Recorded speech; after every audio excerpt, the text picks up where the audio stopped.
Hello dear students, now in this lecture we are going to start the next unit of the subject operating system and the subject code is BCS 401। देखिए आज के इस lecture में हम new unit start कर रहे हैं concurrent process. Already बता दूं आपको चैनल पे यूनिट फर्स्ट कंप्लीट हो चुका है, यूनिट थर्ड भी कंप्लीट हो चुका है, यूनिट फोर्थ भी कंप्लीट हो चुका है। ये सारे यूनिट का जो लिंक है डिस्क्रिप्शन बॉक्स में है, चैनल पे अपलोड है, जाके आप प्लेलिस्ट को एक्सेस कर सकते हो ऑपरेटिंग सिस्टम का और सारे यूनिट्स को आप स्टार्टिंग से स्टडी कर सकते हो। और इस लेक्चर में हम स्टार्ट कर रहे हैं second unit that is concurrent process और इस यूनिट का पहला लेक्चर होने वाला है जिसमें हम डिस्कस करेंगे प्रोसेस कंसेप्ट के बारे में, प्रिंसिपल ऑफ कंकरेंसी। आपके सिलेबस का ही टॉपिक डिस्कस करने वाला हूँ इस लेक्चर में, ठीक है। तो मैं बता दूं यूनिट सेकंड के बाद फिर हम लास्ट यूनिट डिस्कस करेंगे आईओ मैनेजमेंट। ओके, तो चलिए पहले सेकंड यूनिट हम स्टार्ट करते हैं। इसका बेसिक कंसेप्ट हम देखते हैं, प्रोसेस क्या होता है, प्रोसेस कंसेप्ट क्या है, फिर प्रिंसिपल ऑफ कंकरेंसी, ये देखेंगे बहुत ही डिटेल से। और क्वेश्चन पूछा गया एग्जाम में 100% इंपॉर्टेंट क्वेश्चन है, तो ऐसा नहीं कि आप इसको स्किप कर दोगे। तो चलिए स्टार्ट करते हैं। अगेन स्टार्ट करने से पहले छोटी सी रिक्वेस्ट है, अगर चैनल पे अगर फर्स्ट टाइम आप विजिट किए हो तो मैं आपको बता दूं चैनल पे आपको ऑपरेटिंग सिस्टम के जो कंप्लीट प्लेलिस्ट है वो मिल जाएगी, जाके आप स्टडी कर सकते हो। 0 लेक्चर से आप देख सकते हो यूनिट फर्स्ट से, ठीक है। और भी जो अदर सब्जेक्ट्स के लेक्चर्स है वो बहुत ही जल्द अपलोड हो जाएंगे और अदर सब्जेक्ट को जो लेक्चर है वो जहाँ तक पॉसिबल हो पाएगा वन शॉट अपलोड होगा। और कंप्लीट जिस तरीके से ईजी वर्ड में आपको ऑपरेटिंग सिस्टम सब्जेक्ट या अदर सब्जेक्ट जिससे आपको समझ में आता है, जो नोट्स है, handwritten notes plus one shot lectures बहुत ही जल्द मिलेंगे, ठीक है। और पूरा कवर रहेगा, ऐसा नहीं कि सिलेबस में कोई भी टॉपिक आपका छूटेगा नहीं, पूरा टॉपिक कवर होगा, पूरा सिलेबस कवर होगा बहुत ही ईजी वर्ड में, ठीक है। तो ये इन्फॉर्मेशन थोड़ी सी देनी थी। चलिए स्टार्ट करते हैं। अगेन अगर फर्स्ट टाइम विजिट किया तो प्लीज़ सब्सक्राइब करना, क्योंकि बहुत ही ज़्यादा मोटिवेशन मिलता है अगर आप सपोर्ट दिखाते हो, आप स्टडी कर रहे हो तो लेक्चर्स बनाने में थोड़ा सा इंजॉय मिलता है, ठीक है, इंजॉयमेंट आ जाता है लेक्चर्स को क्रिएट करने में। सो स्टार्ट करते हैं लेक्चर्स को। ये रहा आपका नोट्स एंड ऑलरेडी जो 3 यूनिट्स के नोट्स हैं, unit first and third and fourth का जो कंबाइन एंड कंप्लीट नोट्स है व्हाट्सएप ग्रुप में मैंने शेयर कर दिया है, आप वहां से डाउनलोड कर सकते हो। व्हाट्सएप ग्रुप में आप ज्वाइन हो जाना, लिंक डिस्क्रिप्शन बॉक्स में, या टेलीग्राम से आप सेल्फ भी डाउनलोड कर सकते हो। चलिए स्टार्ट करते हैं, ठीक है। कॉन्करेंट प्रोसेस यूनिट का नाम है और अगेन हमेशा की तरह स्टार्ट करने से पहले कंसेप्ट समझेंगे जिससे कि कोई भी चीज़ यहाँ पे रटना ना पड़े, सारी चीज़ें आपको इजी वे में पूरा समझ में आ जाए। और आप ये देख सकते हो पूरा अपडेटेड नोट्स है, पूरा न्यू सिलेबस से रिलेटेड जो भी नोट्स हैं यहाँ पे हैंड रिटन नोट्स यहाँ पे मैंने क्रिएट किया है, तो बहुत ही ज़्यादा मेहनत लगती है। So that's why please like करना और सब्सक्राइब कर देना अगर न्यू विजिट किया। ओके, सो देखो कॉन्करेंट प्रोसेस यूनिट का नाम है। बेसिकली इसमें हमें पढ़ना क्या है, देखो इसमें हमें पढ़ना है प्रोसेस के बारे में, ठीक है। कुछ एल्गोरिदम्स हैं, डिक्कर सोल्यूशन है, क्रिटिकल प्रॉब्लम सोल्यूशन क्या होता है, ये सब हमें पढ़ना है। क्रिटिकल सेक्शन प्रॉब्लम क्या होता है, उसका सोल्यूशन क्या है, डिक्कर सोल्यूशन पढ़ेंगे, पीटरसन सोल्यूशन पढ़ेंगे, तो बहुत सारे हमें एल्गोरिदम्स पढ़ने हैं। मोस्ट प्रोबेबली 5 to 6 लेक्चर्स में ये आपका यूनिट फिनिश हो रहा होगा। तो अभी स्टार्ट करते हैं। देखो यहाँ पे मैं आपको पहले बता दूं इस यूनिट का जो बेसिक है मैंने ऑलरेडी आपको पढ़ा रखा है। देखो पहली चीज़ मैं आपको बता दूं, ऐसा नहीं है कि मैं फिर से वही चीज़ रिपीट करूं, लेक्चर्स को मैं लेंदी बनाऊं, ठीक है। तो ऑलरेडी काफ़ी ज़्यादा भी सिलेबस है। तो यहाँ पे देखो ये सारे टॉपिक, जैसे कि यहाँ पे आपके सिलेबस में मेंशन किया है प्रोसेस कंसेप्ट, ठीक है। यहाँ पे आप देख सकते हो सिलेबस में मेंशन किया है, पहले आपको प्रोसेस कंसेप्ट यानी प्रोसेस होता क्या है, प्रोग्राम क्या होता है, कोई भी प्रोग्राम प्रोसेस कब बनता है, डिफरेंस क्या होता है प्रोग्राम एंड प्रोसेस में, प्रोसेस का मॉडल क्या होता है, कितने टाइप से प्रोसेस होते हैं, ये सारी जो टॉपिक्स हैं मैं आपको बता दूं। सीपीयू शेड्यूलिंग का जब हम यूनिट स्टार्ट किए थे उसमें पहला टॉपिक ही हमने प्रोसेस के बारे में बेसिक कंसेप्ट देखा था। तो सीपीयू शेड्यूलिंग का लेक्चर फर्स्ट जाके आप देख लेना, आपका ये प्रोसेस कंसेप्ट जो ये आपका टॉपिक है यूनिट सेकंड का कंप्लीट हो जाएगा। अब मैं रिपीट नहीं करूंगा, ऑलरेडी फिर से वही मैं आपको बताऊं, वही फिर समझाऊं, नोट्स भी आपके पास है, आप खुद उसे कंप्लीट कर सकते हो और उसको मैंने अच्छे से आपको समझाया, आप खुद जाके यहाँ पे आप देख सकते हैं, ठीक है। तो इस तरीके से आपका जो ये पहला टॉपिक है आपके सिलेबस का प्रोसेस कंसेप्ट ये कंप्लीट हो चुका है ऑलरेडी, ठीक है। और यहाँ पे मैंने मेंशन भी इसलिए किया है कि जो प्रोसेस है, प्रोग्राम एंड प्रोसेस में डिफरेंस क्या होता है, प्रोसेस मॉडल क्या होता है, ये यूनिट थर्ड के लेक्चर फर्स्ट में डिस्कस हो चुका है, कंप्लीट डिस्कस है, ठीक है। तो पहला आपका टॉपिक आपके सिलेबस का ऑलरेडी कंप्लीट है। यूनिट थर्ड जब हमने पढ़ा था लेक्चर फर्स्ट, जाके आप वहां पे आप देख सकते हो, ठीक है। चलिए आपका पहला टॉपिक कंप्लीट हुआ। अब सेकंड हम स्टार्ट करते हैं प्रिंसिपल ऑफ कॉन्करेंसी, ठीक है। सेकंड क्या है, प्रिंसिपल ऑफ कॉन्करेंसी, यानी क्या है कॉन्करेंसी का मतलब क्या होता है, कॉन्करेंसी मल्टीटास्किंग में डिफरेंस क्या होता है, ये हमें समझना है। इसको समझने से पहले हमें एक टर्म पता होना चाहिए सिंक्रोनाइजेशन का। बहुत ज़्यादा यूज़ होगा इस पूरे यूनिट में, इंटायर यूनिट में ये टर्म आपका यूज़ होगा सिंक्रोनाइजेशन का। सिंक्रोनाइजेशन का मतलब क्या होता है, अब हम समझते हैं प्रोसेस सिंक्रोनाइजेशन क्या है। देखो process synchronisation is about managing how process works together without interfering with each other, specially when they use the same resources like files और प्रिंटर। मैं पहले बता दूं, अगर आपने सीपी शेड्यूलिंग वाला यूनिट कंप्लीट किया है तो ये आपको यूनिट बहुत अच्छे समझ में आने वाला है, ठीक है। तो देखो यहाँ पे प्रोसेस सिंक्रोनाइजेशन का मतलब क्या है, और मैं आपको बता दूं प्रोसेस क्या होता है। प्रोसेस कोई भी प्रोग्राम जो होता है, प्रोग्राम को जब हम एग्जीक्यूट कर देते हैं, जब वो रन टाइम पे रहता है, जब वो एग्जीक्यूट हो रहा होता है तो वो प्रोसेस में कन्वर्ट हो जाता है, यानी program in execution is called process, एक वर्ड में अगर हम समझे तो, ठीक है। तो प्रोसेस का सिंक्रोनाइज होना काफ़ी ज़्यादा जरूरी होता है। सिंक्रोनाइजेशन का मतलब होता है डिफरेंट प्रोसेस को क्या करना, मैनेज करना। देखो कोई भी प्रोसेस हो, अगर आपके कंप्यूटर में कोई भी प्रोसेस अगर वो ओपन है, यूज़ हो रहा है, यानी एग्जीक्यूट हो रहा है, जैसे अभी मैं बात करूँ ये कंप्यूटर में, लैपटॉप में ये अभी क्रोम ब्राउजर ओपन है जिसमें मैं पीडीएफ व्यू कर पा रहा हूँ, यानी ये भी एक प्रोसेस है जो कि ये क्या यूज़ कर रहा है, एक रिसोर्स यूज़ कर रहा है। कोई भी प्रोसेस अगर वो एग्जीक्यूट होता है तो वो रिसोर्सेस को यूज़ करता है। Resources means what, resources means like आपका मेमोरी यूज़ करता है, ठीक है, आपका सीपीयू यूज़ करता है ऑल्सो, तो ये सारे आपके रिसोर्सेज होते हैं। तो कोई भी प्रोसेस अगर एग्जीक्यूट होता है कंप्यूटर सिस्टम में तो रिसोर्सेज यूज़ करता है, इतना आपको पता है। तो अब देखो कंप्यूटर सिस्टम में कोई एक प्रोसेस तो एग्जीक्यूट होता नहीं है, different at the same time different आपके प्रोसेस एग्जीक्यूट हो सकते हैं, मल्टीटास्किंग हम सपोज करते हैं, ठीक है। तो करता क्या है यहाँ पे, ऑपरेटिंग सिस्टम का काम क्या होता है कि सारे प्रोसेस को सिंक्रोनाइज रखना, ठीक है। सिंक्रोनाइज जो वर्ड है मतलब इसका मतलब ये है कि डिफरेंट प्रोसेस, जैसे मान लो आपका कोई प्रोसेस आपका ए है, ठीक है, यहाँ पे मैं थोड़ा सा एक्सप्लेन करूंगा इसे। मान लेते हैं यहाँ पे आपका कोई प्रोसेस P1 है एंड यहाँ पे कोई प्रोसेस आपका P2 है, ठीक है। अब ये प्रोसेस P1 आपका एग्जीक्यूट हो रहा है एंड प्रोसेस 1 अगर एग्जीक्यूट हो रहा है तो कोई ना कोई ये रिसोर्स यूज कर रहा होगा। मान लेते हैं ये उस टाइम क्या कर रहा है, सीपीयू को यूज कर रहा है, आप मेमोरी को यूज कर रहा है।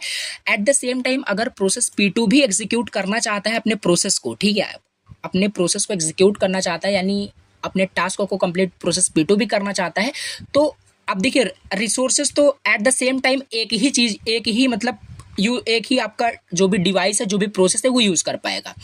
तो अगर P2 एग्जीक्यूट होना चाहता है तो P2 को यहाँ पे वेट करना पड़ेगा, यानी सिंक्रोनाइजेशन का यही मतलब है। अगर यहाँ पे सिंक्रोनाइजेशन का भी पूरा मतलब मैं हटा दूं, सिंक्रोनाइजेशन का यहाँ पे पूरा वर्ड हटा दूं कि सिंक्रोनाइजेशन क्या है, तो कैसे यहाँ पे क्या प्रॉब्लम, क्या इशू आएगा, ठीक है। जैसे प्रोसेस P1 आपका एग्जीक्यूट हो रहा है तो एट द सेम टाइम अगर प्रोसेस P2 भी आपका एग्जीक्यूट होना चाहता है तो ये आके प्रोसेस P1 के टास्क में आके इंटरफेयर कर देगा, ठीक है, यानी यहाँ पे आपका प्रॉब्लम क्रिएट हो जाएगा, जो कि इंटरफेयरिंग आपका हो जाएगा। एंड वहाँ पे अगर इंटरफेयरिंग होता है तो आपके डेटा लॉस, बहुत सारे वहाँ पे प्रॉब्लम्स आ जाते हैं। तो ये कंडीशन, ये सिचुएशन नहीं बननी चाहिए। इसी वजह से सिंक्रोनाइजेशन का मतलब ये वर्ड है, सिंक्रोनाइजेशन वर्ड का यही मतलब है कि सिंक्रोनाइज रखता है, यानी इन प्रोसेस को मैनेज कैसे करना है कि प्रोसेस P1 आपका पहले यूज कर ले, फिर उसके बाद प्रोसेस P2 को जो है वो रिसोर्स मिलेगा, यानी प्रोसेस P2 को वेट करना चाहिए। प्रोसेस P2 उसे इंटरफेयर नहीं कर पाएगा, ठीक है, इंटरफेयर उसे नहीं करना चाहिए। ये मतलब कहने का मतलब है प्रोसेस सिंक्रोनाइजेशन का। लिखा भी है यहाँ पे सिंपल वही कि process synchronisation is about managing how process program works together, कि कैसे वो आपस में काम करते हैं बिना एक दूसरे के टास्क में इंटरफेयर किए हुए, बिना एक दूसरे के प्रोसेस में इंटरफेयर किए हुए, स्पेशली जब वो सेम रिसोर्सेज को यूज करते हैं, सेम फाइल्स को यूज करते हैं। जैसे एक एग्जांपल लेते हैं, रियल लाइफ एग्जांपल लेते हैं। मान लो, ठीक है, सपोज करो मैंने आपको एक टास्क दिया और वो टास्क है कि आपको कुछ ड्रॉ करना है, ठीक है, कुछ रैंडम से आपको कुछ ड्रॉ करना है और आपके पास आपको मैंने एक रिसोर्स दिया, आपको एक पेज दिया, आपको एक पेन दिया, ठीक है, आपको एक पेन दिया, आपको पेज दिया और आपको मैंने बोला कि आप कुछ इसमें ड्रॉ करिए। और दो पर्सन है, एक पर्सन ए है, एक पर्सन बी है, दोनों पर्सन को मैंने बोला कि उनको ड्रॉ करना है। और पहला जो रिसोर्स है वो ऑपरेटिंग सिस्टम, यानी मैं खुद सपोज कर लेता हूँ, मैंने उसे जो रिसोर्स है पहले ए को दिया, ठीक है, यानी ए पर्सन को दिया। तो पहले क्या करेगा, जो भी मैंने टास्क दिया है प्रोसेस ए को, मतलब पर्सन ए को, वो पहले क्या करेगा, अपना ड्रॉ करेगा, जो भी मैंने टास्क उसको दिया वो कंप्लीट करेगा। तब वो जो बी पर्सन है, जो भी अनदर पर्सन है जिसको मैंने वहाँ पे टास्क दिया है कंप्लीट करने के लिए, वो अपना टास्क फिर आफ्टर कंप्लीटिंग जो ए पर्सन है वो अपना टास्क जब कंप्लीट कर लेगा देन आपका दूसरा पर्सन वहाँ पे एग्जीक्यूट करेगा टास्क को, ऐसा यहाँ पे कहने का मतलब है।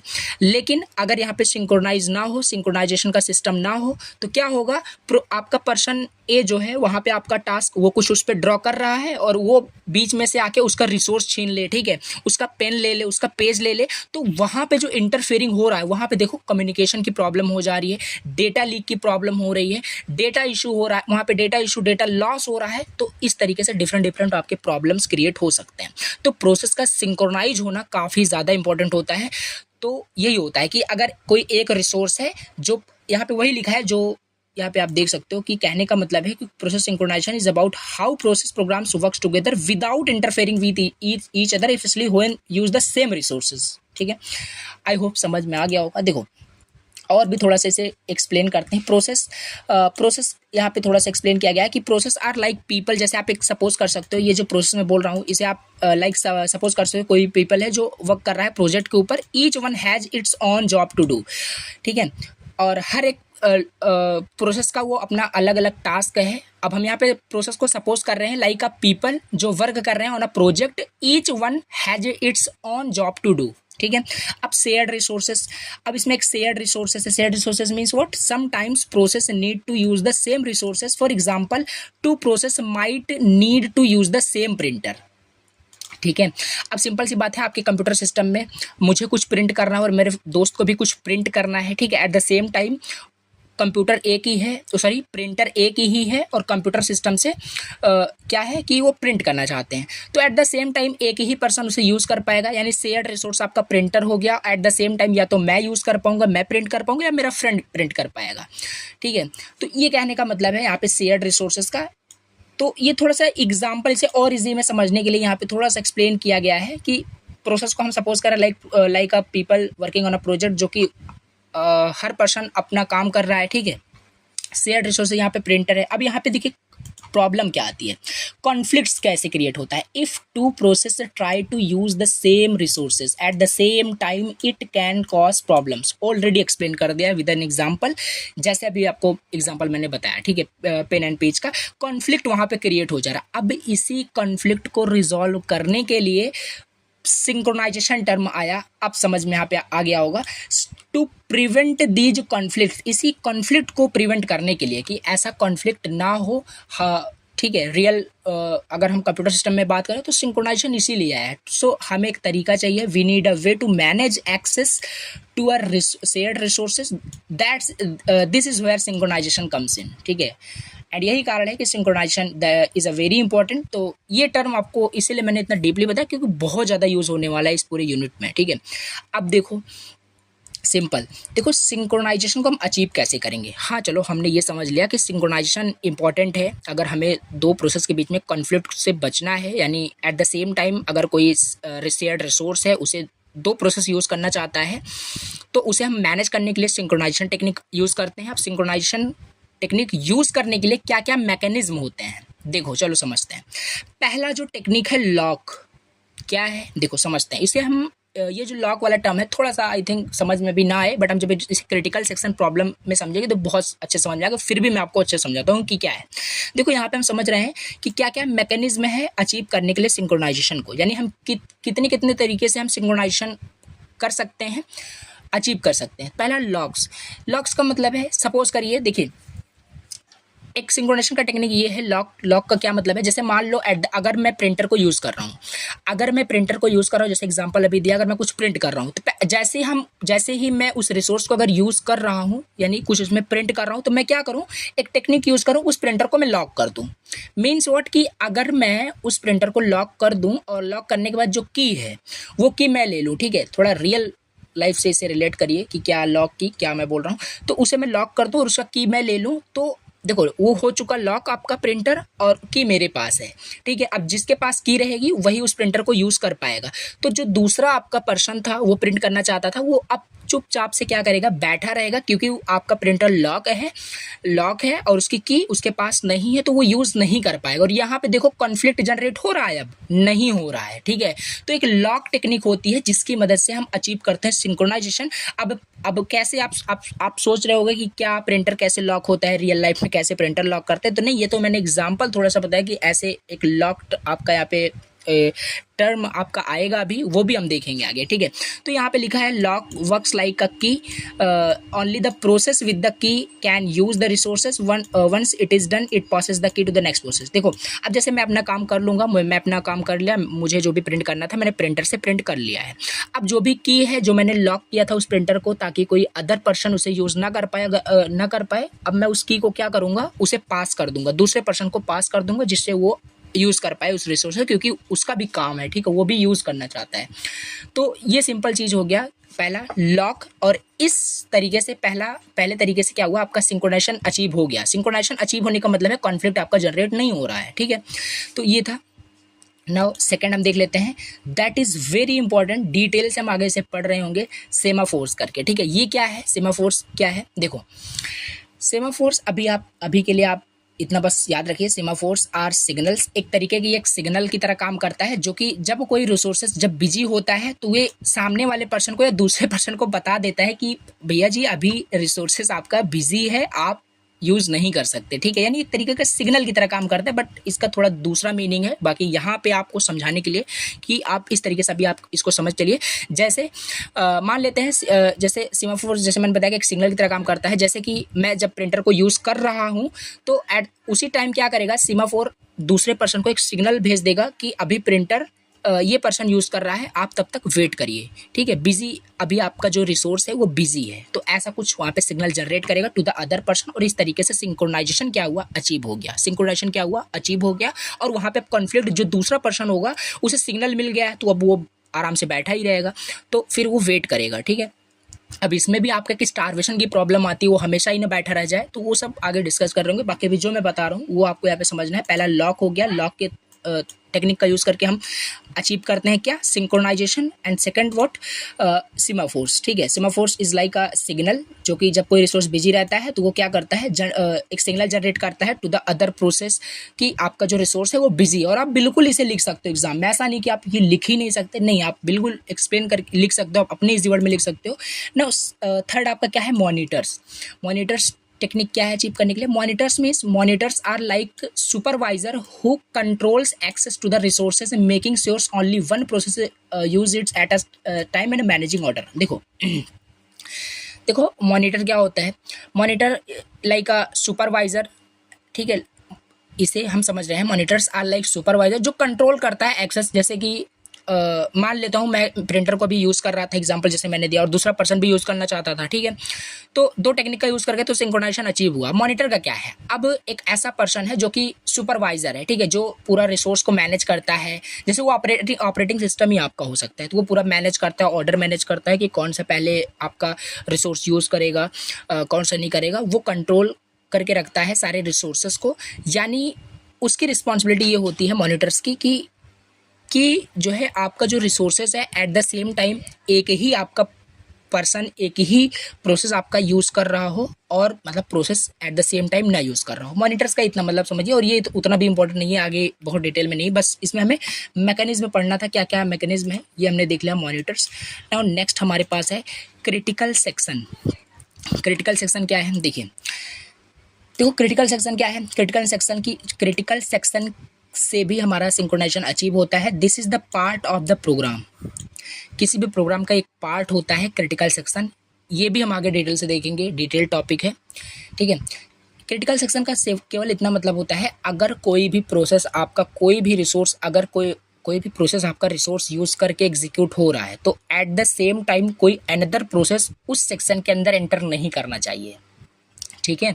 ये मतलब होता है where the shared resource is used, synchronisation make sure that only one process enters the critical section at the time to avoid conflicts. यानी देखो प्रिंटर क्या है, आपका शेयर्ड रिसोर्स है। शेयर्ड रिसोर्स क्यों है, क्योंकि उसे शेयर किया जा सकता है। कोई प्रोसेस अगर उसे यूज़ कर रहा है अभी, तो अनदर प्रोसेस भी उसे बाद में यूज़ करेगा, इसलिए उसे शेयर्ड रिसोर्स कहते हैं।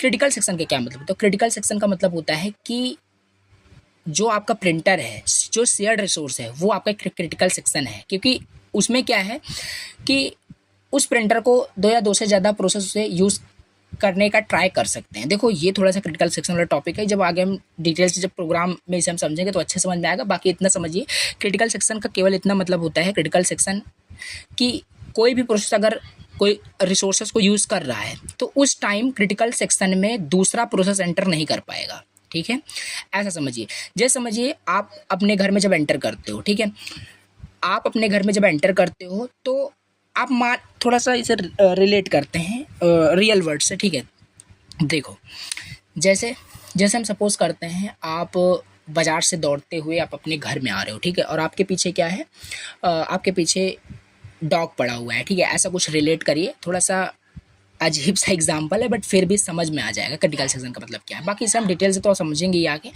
आप दौड़ते हुए आप अपने घर में आ रहे हो, ठीक है। अब क्या होगा, यहाँ पे क्रिटिकल सेक्शन आपका घर हो गया, ठीक है, आपका क्रिटिकल सेक्शन आपका घर हो गया। अब जैसे ही अपने घर में आप घुस गए, आप बच गए, ठीक है, डॉग से बच गए, और डॉग दौड़ते हुए आपके पीछे आ रहा था। एंड जैसे ही आप अपने घर में एंटर किए, आप अपने क्रिटिकल सेक्शन यानी हाउस में एंटर किए। अब यहाँ पे क्या होगा कि इसमें इंश्योर करना होता है कि जब आप क्रिटिकल सेक्शन में घुस चुके हो तो उस टाइम अब क्या है, वो डॉग नहीं घुसना चाहिए। ठीक है, अगर वो डॉग घुस जाएगा आपके घर में तो फिर प्रॉब्लम हो जाएगी, कॉन्फ्लिक्ट क्रिएट हो जाएगा, और जिस वजह से आप भाग रहे थे कि आपको वो डॉग काटे ना, देन फिर वो चीज़ हो जाएगा। थोड़ा सा अजीब एग्जाम्पल है बट फिर भी समझ सकते हैं हम रिलेट करके कि हाँ ये कुछ क्रिटिकल सेक्शन से रिलेट कर रहा है। ऐसा ही है कि एट द सेम टाइम आपके दो जो है प्रोसेस आपके एंटर नहीं करने चाहिए क्रिटिकल सेक्शन में। क्रिटिकल सेक्शन आपका घर था और आप एक प्रोसेस थे, आपका और जो भी डॉग पीछे पड़ा था वो एक आपका प्रोसेस था।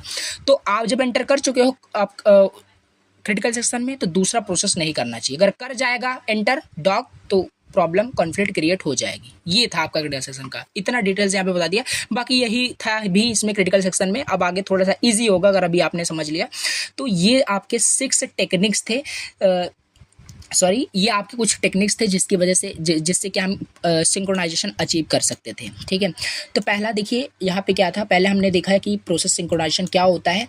ठीक है, फिर इसमें क्या क्या आपके तरीके हैं जिससे कि हम प्रोसेस को सिंक्रोनाइज कर सकते हैं। पहले लॉक कर सकते हैं, जब भी हम यूज़ कर रहे हो रिसोर्सेज को हम लॉक कर दें उसे, जिससे कि कोई अनदर उसे यूज़ ना कर पाए, फिर कॉन्फ्लिक्ट जनरेट नहीं होगा। सीमाफोर्स टेक्निक यूज़ कर सकते हैं, एज लाइक अ सिग्नल ये जनरेट करेगा। मॉनिटर्स आपका सारा कंट्रोल करता है ना। क्रिटिकल सेक्शन भी आपका एक टेक्निक होता है।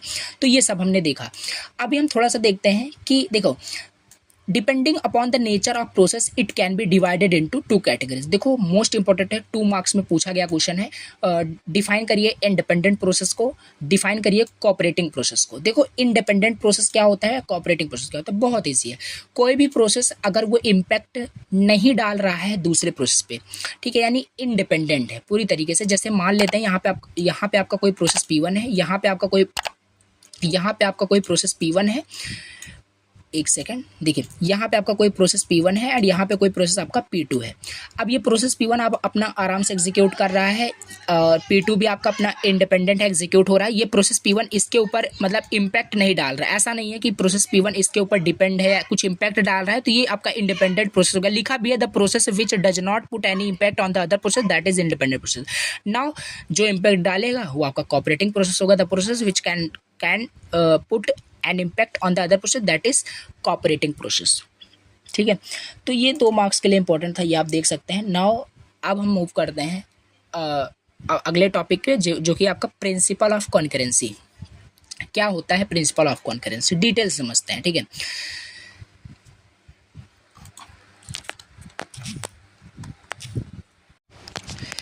देखो अब हम समझते हैं कॉन्करेंसी क्या होता है, प्रिंसिपल ऑफ कॉन्करेंसी क्या है। ठीक है, देखो सिंपल हम कॉन्करेंसी का मतलब समझेंगे विद एन इजी एग्जांपल। सबसे पहले देखो इसका डेफिनेशन समझते हैं। Concurrency is the execution of multiple instruction या multiple process sequences at the same time.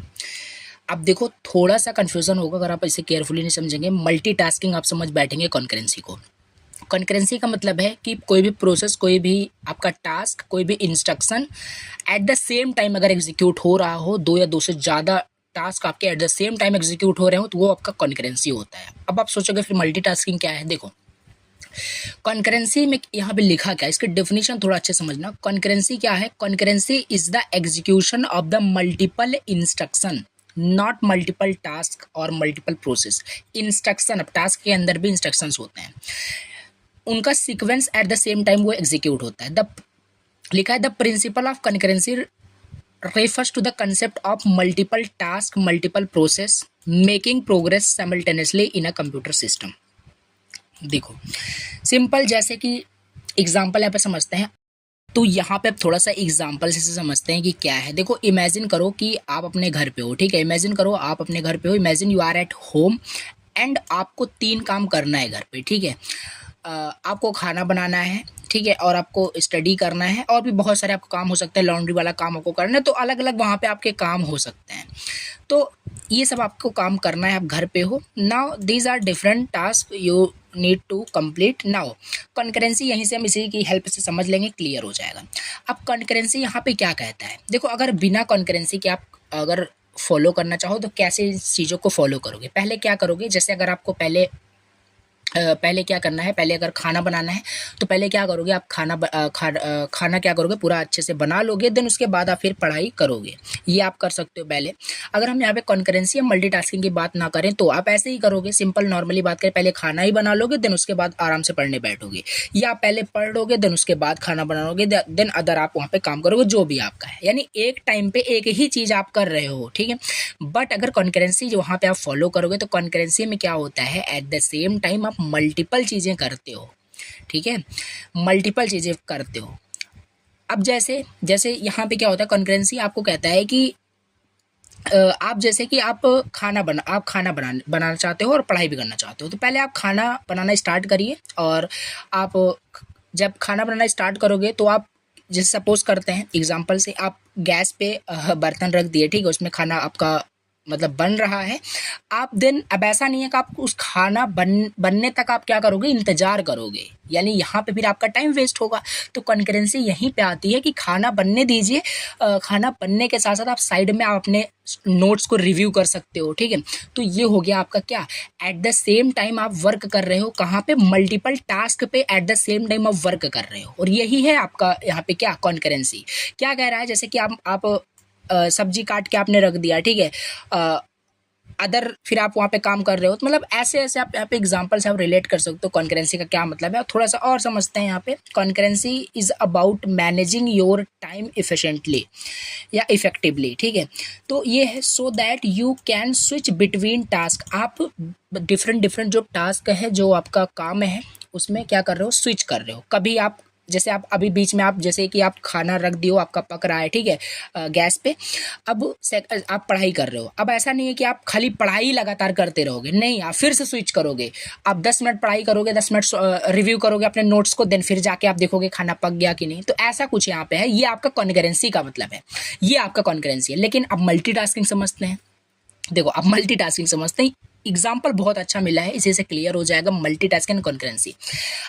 Concurrency का एक बार फिर से मतलब बता दूं, एट द सेम टाइम आपके मतलब टास्क, यहाँ पे मल्टीपल टास्क क्या कर रहे हो, आप मैनेज कर रहे हो, एग्जीक्यूट नहीं कर रहे हो। ऐसा मत समझ लेना कि एट द सेम टाइम हम मल्टीपल टास्क को परफॉर्म कर रहे हैं, eight the same time multiple task को हम मैनेज कर रहे हैं, ठीक है।